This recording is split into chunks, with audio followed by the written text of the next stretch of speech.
Assalamualaikum, selamat pagi. Perkenalkan, saya Muhammad Aulia Akbar, kelas 10-4 dari kelompok 2 dengan nomor absen 18. Saat ini, saya sedang berada di kilometer 17 Ketapang, Polda, Kalimantan Selatan. Jadi, gimana sih tekstur lahan gambut itu?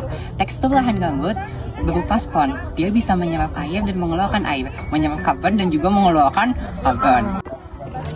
Secara jelasnya, tekstur lahan gambut itu kering, rapuh, berongga, dan miskin unsur hara.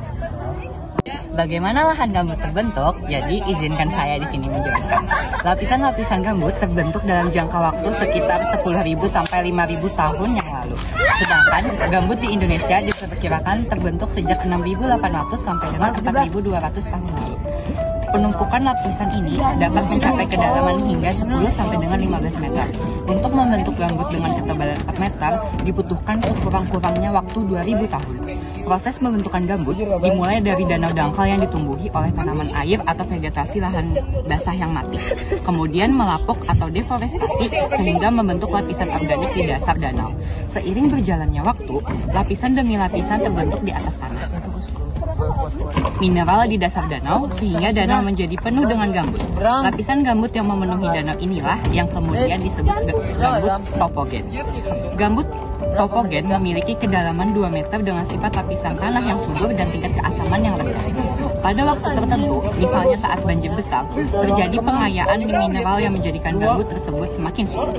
Proses pembentukan gambut adalah bahan organik yang tidak dekomposisi secara sempurna karena terdapat pada kondisi anaerob atau kedap udara. Proses dekomposisi terjadi dengan sangat lambat dan membuat bahan organik menumpuk sehingga terbentuk lapisan gambut.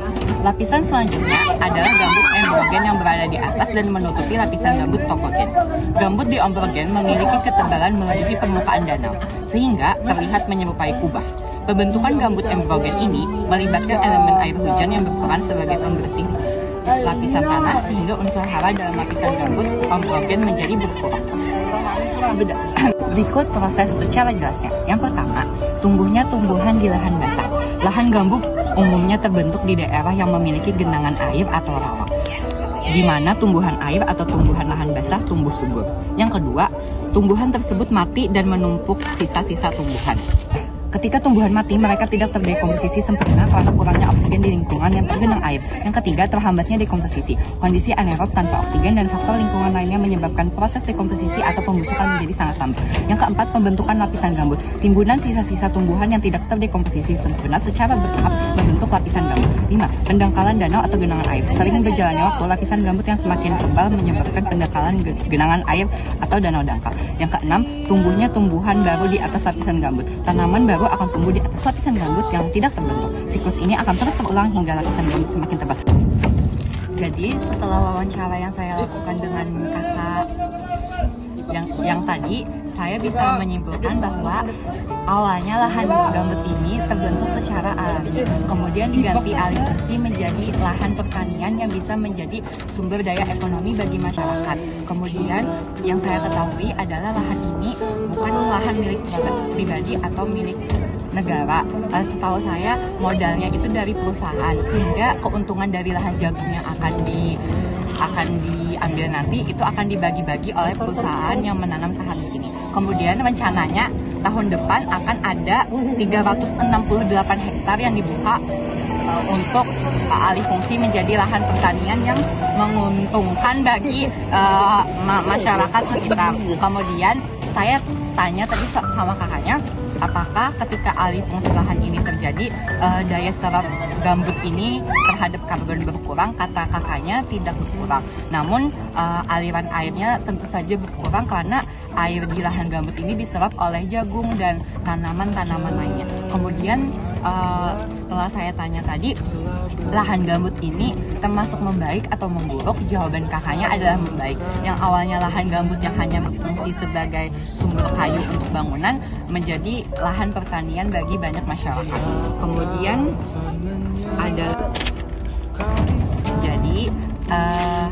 beberapa vegetasi yang saya ketahui di sini. Yang pertama ada ketapang, ada urun tikus, ada rumput teki hibum, paku-pakuan, dan juga ada pohon galang. Yang menjadi sumber kayu untuk bangunan. Kemudian ada juga paku-pakuan yang bisa dimakan, ada urun tikus untuk membuat tikar, dan juga ada jagung yang bisa dijual dan meningkatkan pendapatan masyarakat. Terdapat masalah di lahan gambut ini, yaitu keasaman air tanah yang tidak stabil, kadang naik, kadang turun. Ketika airnya semakin asam, maka kita semakin banyak membutuhkan kapur. Kemudian ada hama ulat. Hama ulat ini dapat dicegah dengan obat. Tergantung seberapa banyak ulatnya. Semakin banyak ulatnya, maka semakin sering pemberian obat kepada tanaman-tanaman. Biasanya dalam 1 minggu bisa 1 kali atau 2 kali pemberian obat untuk mencegah hama ulat. Assalamualaikum, saya di sini Muhammad Ali Akbar. Saya bersama dengan Ibu dan Bapak Sadi. Jadi Bapak, apa peran polisi untuk menjaga lahan gambut di sekitar sini? Peran polisi pada saat ini kita memfasilitasi program pemerintah, terutama program dari Bapak Presiden untuk mengelola jagung di daerah gambut untuk wilayah Kalsel. Gitu. Nah, kalau peran Bapak? Kalau juga kami di sini mengawasi untuk pertumbuhan tanaman, baik itu pengasaman, kebutuhan pupuknya, sama penyakit, maupun nanti pasca panennya. Apa yang kira-kira bisa kami lakukan sebagai siswa untuk menjaga lahan gambut di sini? Kalau untuk mahasiswa di sini, satu cukup jaga kebersihan di lingkungan. Kalau untuk di lahan gambut itu sendiri, kalau bisa hindari sampai pergesekan tanaman sehingga menghasilkan api, dan juga selalu menjaga lahan gambut agar lestari dan bisa dipertanamkan untuk menghasilkan tanaman pangan itu sendiri. Jadi, hidup itu hanya tentang menjaga atau merusak. Jika kita menjaga, manfaatnya akan ke kita. Jika kita merusaknya, percayalah, kita juga akan terkena dampaknya. Mari kita menjaga lahan gambut dan membuat bumi kita panjang umur. Mari kita menjadi pahlawan kecil untuk menyelamatkan bumi kita bersama. Menjaga dan merawat lahan gambut akan memberikan dampak positif untuk semua orang. Sukseskan lahan tidak produktif menjadi lahan produktif. Jadi pemanfaatan lahan gambut adalah rencana yang masih diusahakan. Setuju. Menjadi produktif. Halo, 1, 2, 3. Mari kita menjaga lahan gambut. Mari kita jaga lahan gambut kita dengan ulang. 3. Ditanya siapa nama kamu? 1. Jadi, hidup itu hanya tentang menjaga atau merusak. Jika kita menjaga manfaat. Ulang. Jadi, setelah wawancara yang saya lakukan, jadi pemanfaatan lahan gambut adalah 1, 2, 3.